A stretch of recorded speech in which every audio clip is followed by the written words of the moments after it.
During World War I, the Gallipoli campaign became a tragic chapter marked by ambition and miscalculation.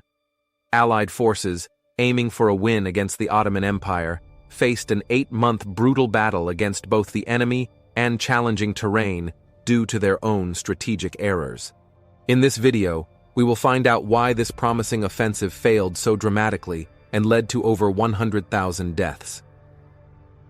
World War I began due to escalating tensions in Europe, ignited by the assassination of Archduke Franz Ferdinand of Austria-Hungary in 1914 by Gavrilo Princip. Austria-Hungary's declaration of war on Serbia led to a domino effect of alliances, drawing major powers like Germany, Russia, France, and the UK into a global conflict. By late 1914, quick skirmishes transformed into trench warfare on the Western Front, with the Battle of the Marne halting Germany's advance. These trenches were harrowing, with soldiers facing combat, harsh conditions, and disease. On the Eastern Front, Russia's initial invasions into Germany and Austria-Hungary were repelled, despite their vast numbers. In October 1914, the Ottoman Empire joined the conflict on Germany's side. So, by the start of 1915, hopes of a short war were dashed. As the war raged on multiple fronts, the Allies sought to open a new front in the east to alleviate pressure on Russia and potentially knock the Ottoman Empire out of the war. The Dardanelles, a narrow strait connecting the Aegean Sea to the Sea of Marmara, emerged as a strategic focal point. Controlling this waterway would not only provide the Allies with a direct route to supply and support Russia, but also offer a pathway to Constantinople, the heart of the Ottoman Empire.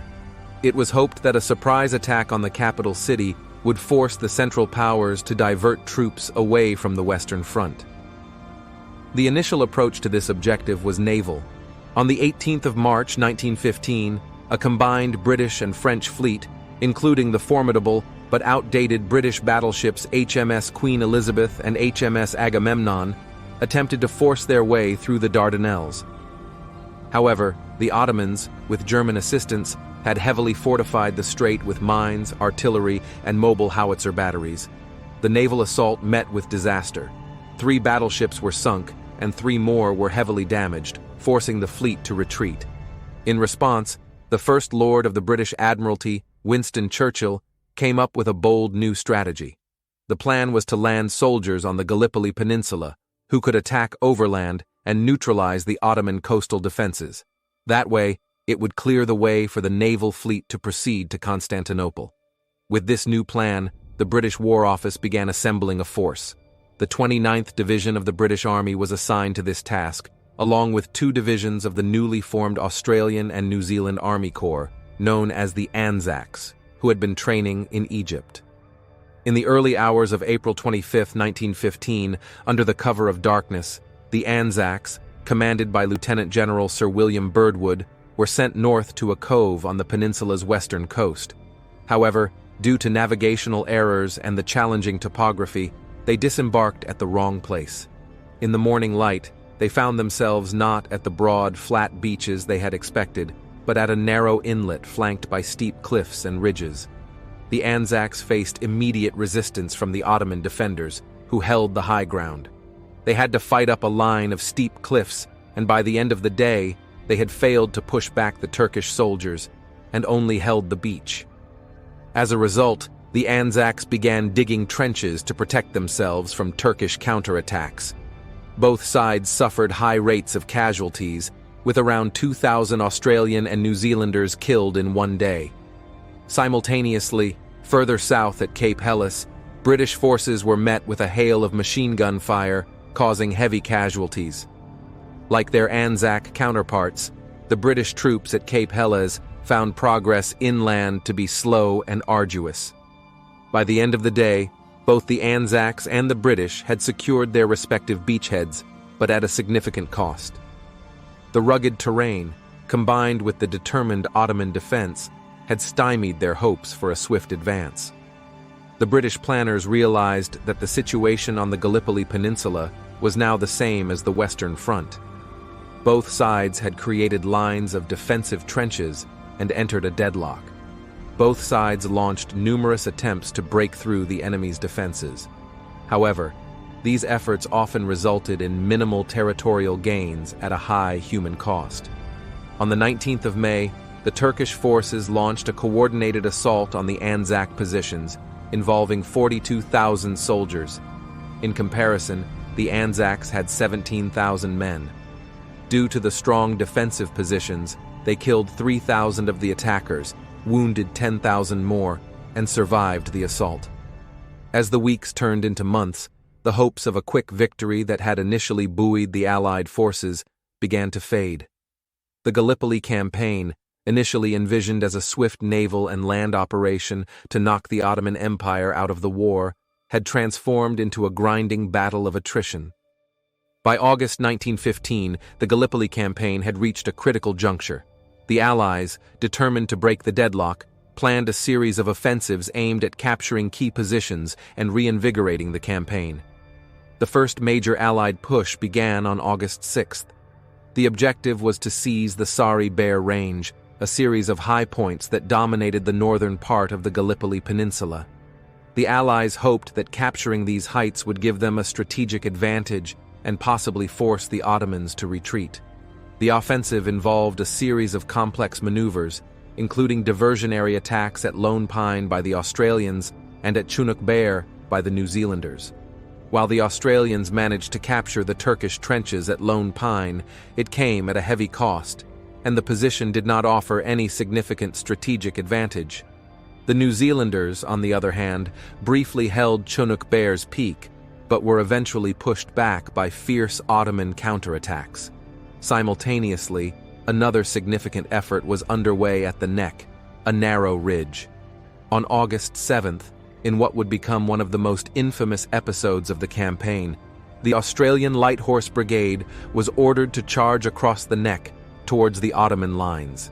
In wave after wave, they were cut down by relentless machine gun fire. Further north, the Allies attempted to open a new front by landing additional troops at Suvla Bay on August 6th and 7th. The goal was to link up with the Anzac forces and consolidate control over the northern part of the peninsula. However, delays, confusion, and a lack of decisive leadership hampered the Suvla operations. Instead of advancing quickly inland, the British forces at Suvla remained largely static, allowing the Ottomans to reinforce their positions. By the end of August, it was clear that the offensives had failed to achieve their primary objectives. While there were localized gains, the Allies had not managed to break the Ottoman defenses or achieve any significant breakthrough. The human cost was staggering, with tens of thousands of casualties on both sides.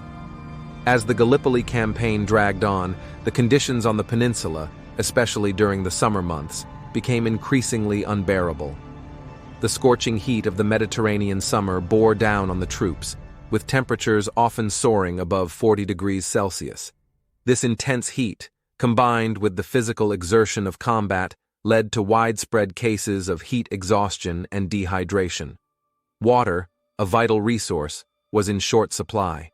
The water available was often contaminated, leading to a host of waterborne diseases. Dysentery, in particular, became rampant, debilitating large numbers of soldiers and severely impacting the fighting capacity of units. Other illnesses like typhoid, jaundice, and trench fever began to spread.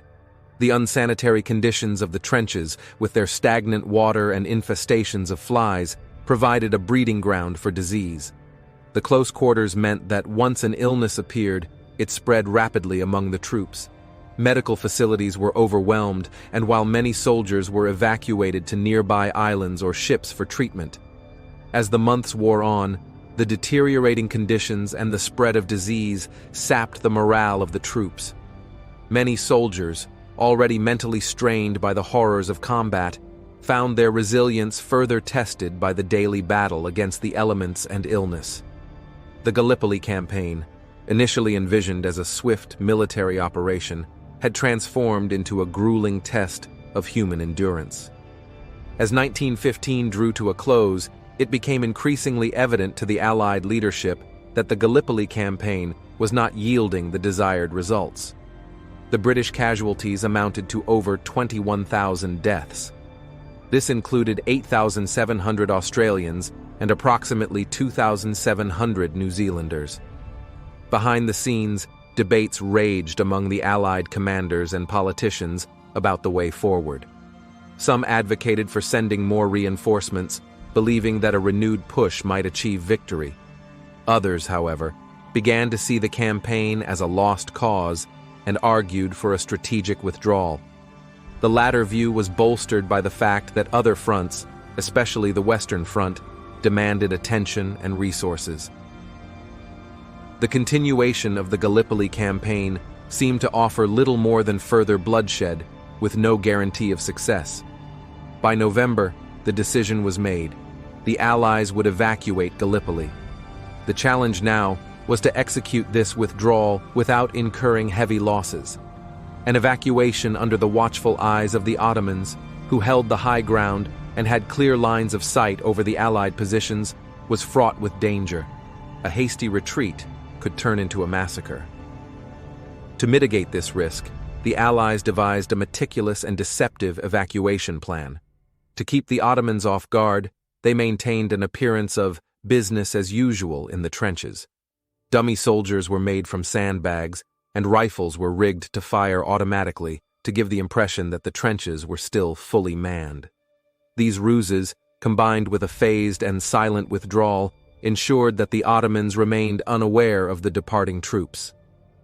The evacuation, first from Anzac and Suvla in December and later from Cape Helles in January 1916, was executed with remarkable efficiency and success. The Ottomans only realized the full extent of the evacuation after it was largely complete. Remarkably, the Allies managed to evacuate over 80,000 troops and a significant amount of equipment without incurring major casualties. From a military perspective, the campaign underscored the challenges of amphibious warfare and the complexities of coordinating large-scale operations across land and sea. The difficulties faced in Gallipoli informed subsequent amphibious assaults, most notably the D-Day landings in World War II. For Australia and New Zealand, the campaign, and particularly the landings on April 25th, became central to their national narratives. Anzac Day, commemorated annually on April 25th, serves as a day of remembrance for all those who served and died in military operations. The values of courage, mateship, and sacrifice, exemplified by the Anzac troops at Gallipoli, became foundational to the national identities of both countries. Turkey, too, emerged from the campaign with a renewed sense of national pride and unity. Estimates suggest that the Ottomans suffered approximately 86,000 deaths during the entire campaign. The defense of Gallipoli, led by commanders like Mustafa Kemal Ataturk, who would later become the founder of modern Turkey, was seen as a testament to Turkish resilience and determination. The victory at Gallipoli bolstered national morale during a period when the Ottoman Empire was disintegrating. I hope you have enjoyed learning about the Gallipoli campaign of World War I. If you would like to know more, please visit the History Skills website. I look forward to seeing you again soon in our next video.